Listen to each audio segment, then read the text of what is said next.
Welcome to the Windows Club. We are here with a video on doing an exponential calculation of numbers in a range of cells in Excel. Imagine a case where you have been given with a range of numbers spread across a single column in Excel. You need another column of numbers with the previous numbers raised to a certain power. Here's an example. We have a range of numbers spread across column A and we need numbers in column A raised to the power 3 in column C. This could be done either using the power function or the exponential operator. Both of these have been explained in this post on the Windows Club. We would be sharing the link in the description. All you need to do is copy paste the formula.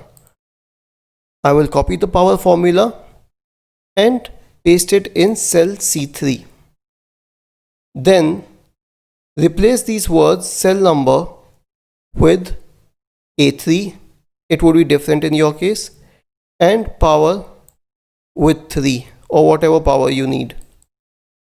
And then click outside this cell to get the result. A similar result could be obtained using the exponential operator, which has been explained in the same post. Simply copy paste the formula. I will paste it on cell C3 and replace the word cell number with A3 and power with 3. Then click outside this cell. You get the results in cell C3, but that is the result only for a single cell. In case you need the results for the whole range, click on the cell with the formula once again. You would notice a little dot at the right bottom corner. Hold your mouse over it till you get the plus symbol. Click on it and then pull the selection down to whatever cell you need the results. It was as simple as that.